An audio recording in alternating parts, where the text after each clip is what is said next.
Motorcycle, 16 December 1965. 654 BSA Lightning, road tests of new models.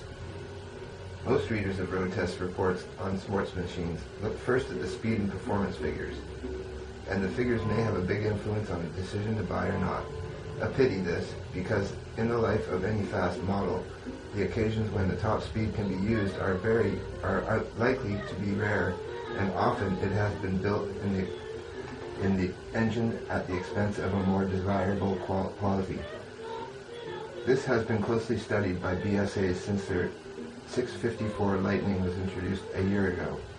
The model at the time was good for about 110 miles per hour, and was reasonably quiet and docile.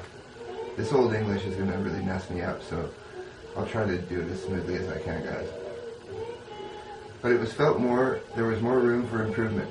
The latest version is no faster, but a lower bottom gear coupled with an overall reduction in gearing and better silencing with twin silencers instead of a Siamese layout give more usable performance. A slight increase in the diameter of the inlet valves is intended to provide the necessary extra power to overcome slight losses caused by toning down the noise level.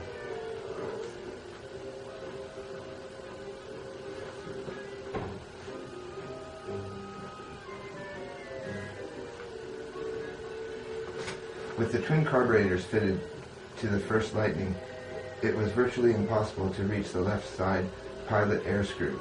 This snag has been overcome by fitting a near side carburetor with the float chamber on the right side and the air screw on the left. You don't like that improvement? No? Never mind.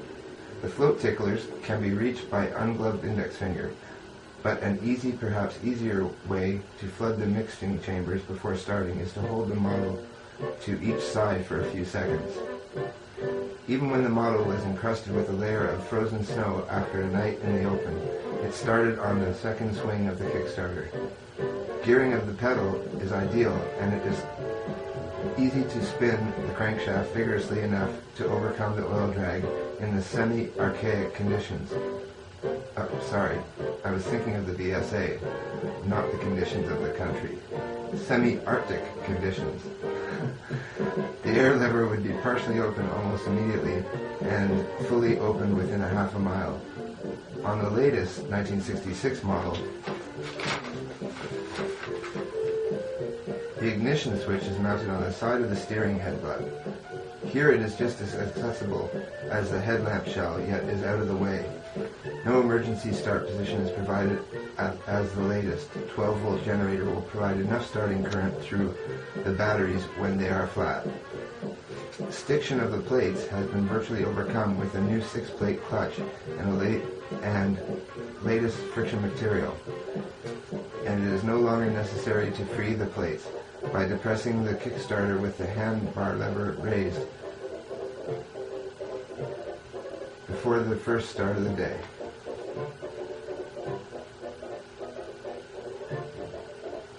When on the move, immediately noticeable are the lower bottom gear and more power lower down the RPM scale. For instance, a restart on the 1 in 3 test hill at Mira was effortlessly accomplished. The lower gear provided a boon to dense traffic, and the better flexibility allowed top to be charged to be engaged appreciably earlier, giving an effective range of about 90 miles per hour in top gear. The Lightning was quite happily waffling along at 2,000 RPM in top, but responded smartly when the grip was twisted hard, though not without slight pinking. Had the engine not been so docile, the miles of ice-covered roads which were included in the test could have been distinctly embarrassing. Pussyfooting when necessarily is fine, but Lightning is primarily a sporting mount, and this, of course, is where it really scores. Surging acceleration 90 miles per hour, cruising at a maximum well in excess of 100 miles per hour are its meat. Throughout the range, carburation was spot on and acceleration was unhesitant. Though the peak power is developed at 6,900 RPM, it was unnecessary to exceed 5,000, giving an upward changes at 32, 51, and 72 miles per hour. The twin silencers mute the exhaust note most effectively to a deep, flattish drone, which even Grandma could hardly call objectionable. Up in the 4,000, smoothness of the power unit was about average, but then a slight vibration was noticeable throughout the handlebar and the footrest. At no time, though, did it, even at maximum revs, was it felt to the point of discomfort. As usual, with the other machines in the BSA Triumph group, gear pedal movement was up to engage higher gear, accompanied by the characteristic click of the positive stop mechanism.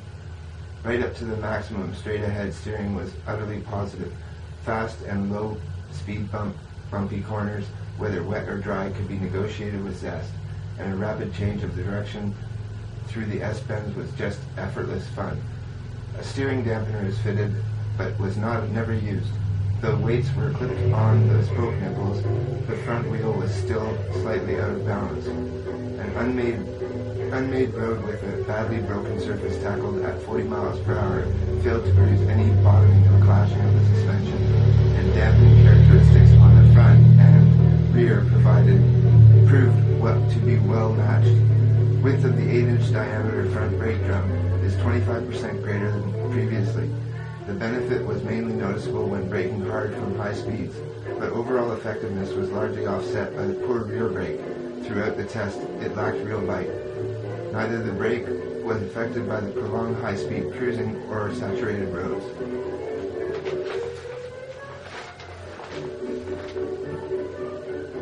Styled especially for the Lightning is the new racing-type dual seat with a molded rubber raised back. It proves soft, well-shaped, and comfortable on the long run. The low, almost flat handlebar gave the fair compromise between the upright stance of town riding and a semi-crouch for 90-mile-per-hour cruising. In the later respect, footrest position, say 2 inches rearward, would take some strain off the rider's arms. The controls are well positioned and light in operation. Through the unclipping of twin throttle cables from the handlebar was necessary to overcome the heavy twist grip action. Front brake and clutch cables have finger adjustments and the handlebar end. A retrograde step is the fitting of rather... I lost my place. A retrograde step is the fitting of a rather large diameter plastic handlebar grip which, although fluted, were too smooth to give the good grip when waterproof overmitts were worn. Neatly paired speedometer and rev meter are also mounted on a light alloy casing, thoughtfully angled for easy reading. Not so well is the out position of the light switch at the rear of the headlamp shell. Only with difficulty could it be reached and operated by a gloved hand. A larger knob, alternatively a more accessible position, would have been an improvement. The roll-on center stand was effortless to use, and the robust prop stand held the model steady on the steepest cambers. Of glass fiber, the side panels neatly conceal the batteries and tool roll, and are each retained by 2 easily operated quick-release screws, PUZ screws. The toolkit was not adequate for some maintenance tasks. For instance, the Tommy bar was not strong enough to loosen the knockout wheel spindles, which had been tightened at the factory, nor was there a suitable spanner to fit the rear wheel nut when chain adjustment was necessary. Lavish use of the chromium plating on the headlamp shell, covers for over the air filters, rear brake shoe plate, rear chain guard, and mudguards make the Lightning a real eye-catcher. Flamboyant red finish for the petrol tank and side panels complete the most attractive and, more important, extremely functional road burner. So there's the article, and I read a bit too fast this time. I'll try to get that better, and I'll try to get my pronunciation better. But that's the first time I've read it in probably 10 years. So there's the performance and the specifications, and I'll read the performance because it's shorter. Mean maximum speeds: bottom 45 miles per hour, second 71 miles per hour, third 99 miles per hour, top 108 miles per hour. Taken at peak power 6,900 RPM. Highest one-way speed 109 miles per hour. Conditions: slight tail breeze. 12.5 stone rider wearing one-piece leathers and boots. Mean acceleration. Bottom, 2.6 seconds for 10 to 30 miles per hour. 20 to 40 miles per hour, 2.6 seconds. 30 to 50 miles per hour, it's the same. Second gear, 10 to 30 miles per hour, 3.8 seconds, 3.5 seconds for 20 to 40, and 3.2 seconds for 30 to 50 miles per hour. Third gear, not applicable. 20 to 40 miles per hour, 5 seconds. 30 to 50 miles per hour, 4.5 seconds. Top gear, 20 to 40 miles per hour, 5.8 seconds. 30 to 50 miles per hour, 5.4 seconds. Mean speed at end of quarter mile from rest, 89 miles per hour. Mean time to cover standing quarter mile, 15.1 seconds. Braking 30 to rest, 33 feet. Surface damp tarmac. Turning circle, 14 feet. Minimum non-snatch speed, 18 miles per hour in top gear. Weight per cc, 0.64 pounds. Overhead valve parallel twin crankcase supported in plain and roller bearings, plain big end bearings, light alloy cylinder head, compression ratio 9 to 1, dry sump lubrication, oil tank capacity 5.5 pints. Carburetors, 2 AMO monoblocks with air filters, air slides operated by handlebar lever. Electrical equipment, Lucas twin coil, twin contact breaker ignition system with auto advanced Lucas 12 volt RM19 alternator with rotor on drive side crankshaft, charging twin Lucas 6 volt 13 amp hour batteries through rectifier, Zener diode regulator, and Lucas 7-inch pre-focus light unit with 50-40 watt main beam. Transmission, BSA 4-speed foot change gearbox in unit with engine. Ratios, bottom 12.03, second 7.67, third 5.48, top 4.87 to 1, multi-plate clutch with bonded friction facings, primary chain 3/8 inch triplets and oil bath case, rear chain 5/8 by 3/8 with guard over top run. Engine RPM at 30 miles per hour in top gear, 1900.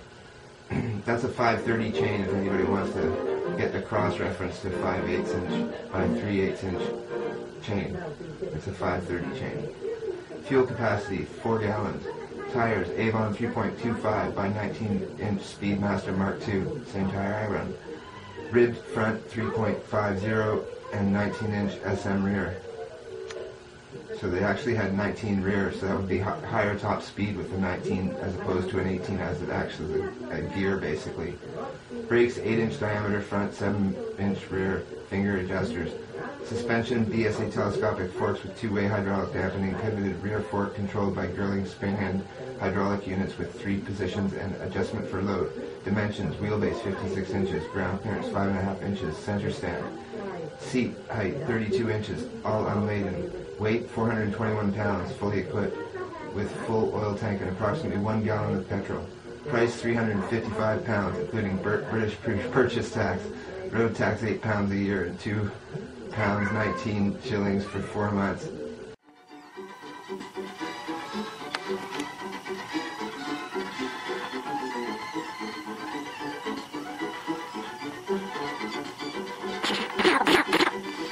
Okay, you passed with the guard cat. No problem, man. Let me go. Ow, reverse. Ow, you reversed on me. Ow, let go. Ow, another reversal. Ow, you got both sides. Ow, ow.